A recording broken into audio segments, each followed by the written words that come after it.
गांधी निराधार अनुदान योजना, श्रावण बाळ योजना, विधवा पेन्शन योजना, वयोवृद्ध योजना, दिव्यांग लाभार्थ्यांसाठी जी योजना आहे त्यांच्यासाठी अत्यंत महत्त्वपूर्ण अपडेट असणार आहे. नवीन GR आला असून त्यामध्ये काही मोठे बदल करण्यात आले आहे.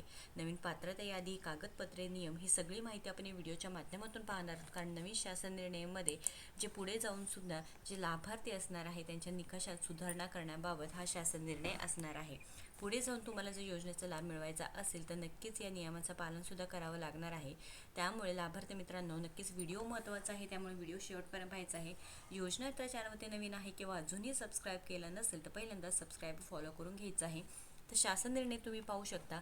विशेष सहाय्य योजनेतील निकषात सुधारणा करण्याबाबत सामाजिक न्याय व विशेष सहाय्य विभागाकडून महाराष्ट्र शासन अंतर्गत हा नवीन शासन निर्णय आला आहे. आता काय की प्रत्येक जी योजना आहे त्यामध्ये काही नियम अटी टाकण्यात येत आहेत. DBT मार्फत जे पैशांचं वितरण आहे ते प्रत्येक वेळेस प्रत्येक महिन्याला प्रति लाभार्थी देण्यात येत आहे. जे सामाजिक न्याय विशेष सहाय्य विभागाकडून जमा होणारे 1500 रुपये व दिव्यांग बांधवांना 2500 रुपये जमा होत आहे. पण यामध्ये सुद्धा नवीन लाभार्थ्यांमध्ये वाढ होण्याची शक्यता असल्यामुळे जे नवीन लाभार्थ्याने या योजनेचा जर लाभ घ्यायचा असेल तर नक्कीच इथे या योजनेसाठी जे पात्रता यादी आहे तुम्हाला पाहावं लागणार आहे. तुम्ही पाहू शकता इथे प्रस्तावना मांडण्यात आली आहे. त्यानंतर शासन निर्णय देण्यात आले आहे ज्यामध्ये राज्य पुरस्कृत संजय गांधी निराधार अनुदान योजना व श्रावण बाळ सेवा राज्य निवृत्तीवेतन योजना आणि केंद्र पुरस्कृत इंदिरा गांधी राष्ट्रीय वयोवृद्ध निवृत्तीवेतन योजना, इंदिरा गांधी राष्ट्रीय विधवा निवृत्तीवेतन योजना, इंदिरा गांधी राष्ट्रीय दिव्यांग निवृत्तीवेतन या योजनेचा लाभ घेण्यासाठी 1 ते 4 येथील शासन निर्णयातील नमूद तरतुदीमधील पात्रतेचे निकष, अटी, शर्ती तसेच यासाठी लागणारे आवश्यक कागदपत्रे खालीलप्रमाणे सुधारणा करण्यात येत आहे. तर इथे सुधारणा करण्यात आलेली आहे. आता हे जे नवीन जे लागणारे कागदपत्रे आहे किंवा नवीन नियम आहेत, अटी आहेत, शर्ती आहेत यामध्ये नमूद केलेले आहे.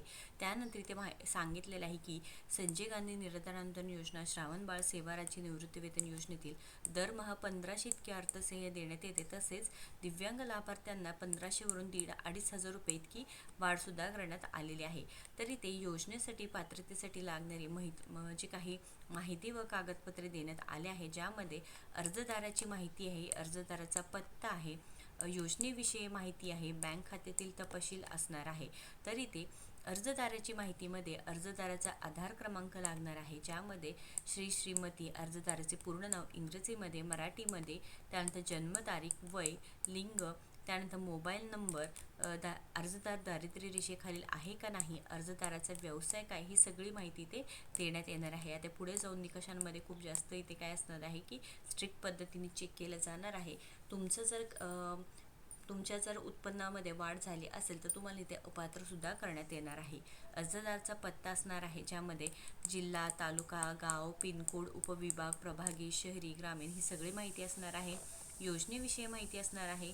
अर्जदाराची जात किंवा प्रवर्ग, योजनेचा प्रवर्ग, किमान 15 वर्षापासून महाराष्ट्र राज्याचे रहिवासी असल्याचा पुरावा, कुटुंबातील व्यक्तीची संख्या किती आहे, सर्व मार्गाने मिळणारे कुटुंबाचे वार्षिक उत्पन्न किती असणार आहे, दुर्धर आजाराचा प्रकार, अर्जदार दिव्यांग असल्यास UDID क्रमांक, दिव्यांगाचा प्रकार कोणता आहे, दिव्यांगाची टक्केवारी किती आहे, त्यानंतर इथे बँक खात्याची तपशील, आधार संलग्न बँक खाते क्रमांक पडताळणी, IFSC कोड, बँकेचे नाव, बँक खातेदाराचे नाव, अर्जदाराचे त्यानंतर स्वयं घोषणापत्र इथे लागणार आहे.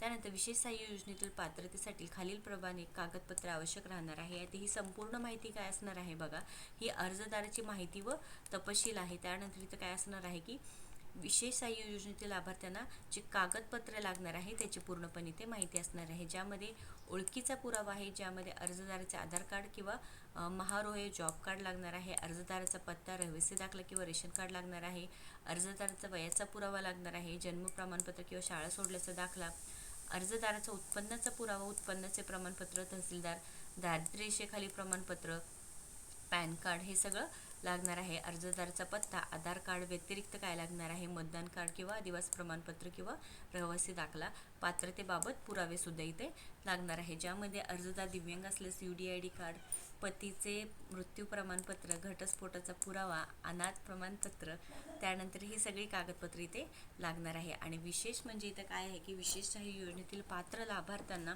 अर्थसहाय्याचे वितरण थेट आणि आधार संलग्न बँक खाते DBT मार्फत जमा करण्यात येत आहे. परंतु इथे अजून नियम काय देण्यात आले आहे की ज्यामध्ये दिव्यांग बांधव आहे त्यांना बघा तुम्ही पाहू शकता, शासकीय, निमशासकीय, स्थानिक स्वराज्य संस्था किंवा इतर संस्थेमार्फत मासिक, त्रैमासिक सहमाही लाभ घेत असलेली व्यक्ती तसेच तात्पुरतं स्वरूपात दिव्यांग असलेली व्यक्ती विशेष सहाय्य योजनेसाठी पात्र असणार नाही. बघा, टेम्पररी ज्यांच्याकडे दिव्यांग असलेली व्यक्ती आहेत किंवा तात्पुरतं स्वरूपात दिव्यांग आहे त्यांच्याकडे विशेष सहाय्य योजनेतील ते पात्र असणार नाही. त्यामुळे त्यांना एप्रिल महिन्याचा देखील लाभ मिळालेला नसणार आहे. भरपूर दिव्यांग बांधव आहे की त्यांच्या खात्यामध्ये अद्यापही 2,500 रुपये जमा झालेले नाही. सामाजिक न्याय विशेष सहाय्य विभागाकडून 1,500 रुपये जमा करण्यात आलेले आहे. ते म्हणजे कोणाला? संजय गांधी निराधार योजनेतील लाभार्थ्यांसाठी. आता हे पूर्णपणे तुमच्याकडे जर UDID कार्ड आहे पण तुम्हाला लाभ मिळत नाही, तुम्हाला या योजनेपासून वंचित राहत असाल तर नक्कीच इथे नायब तहसीलदार किंवा तहसीलदार यांच्याकडे ही जबाबदारी पूर्ण राहणार आहे. तुम्ही त्यांची भेट घ्यायची आहे. महत्त्वपूर्ण अपडेट आहे, जास्तीत जास्त लाभार्थ्यांना शेअर करायचं आहे. त्यानंतर टेम्पररी स्वरूपात दिव्यांग असलेल्या व्यक्तींसाठी या विशेष सहाय्य योजनेतील पात्र असणार नाही किंवा मासिक, त्रैमासिक, सहमाही लाभ घेतला असलेली जी व्यक्ती आहे त्यांना देखील इथे काय असणार आहे, या योजनेसाठी पात्र असणार नाही. हे सुद्धा एक या योजनेच्या संदर्भात या GR मध्ये माहिती देण्यात आलेली आहे. या संदर्भात काही प्रश्न असू द्या नक्कीच कमेंट बॉक्समध्ये विचारायचं आहे. महत्त्वपूर्ण अपडेट आहे, जास्तीत जास्त लाभार्थ्यांना शेअर करावं. अशाच महत्त्वपूर्ण अपडेटसाठी आपल्या योजना यात्रा पेजला व चॅनलला फॉलो व सबस्क्राईब करा. धन्यवाद.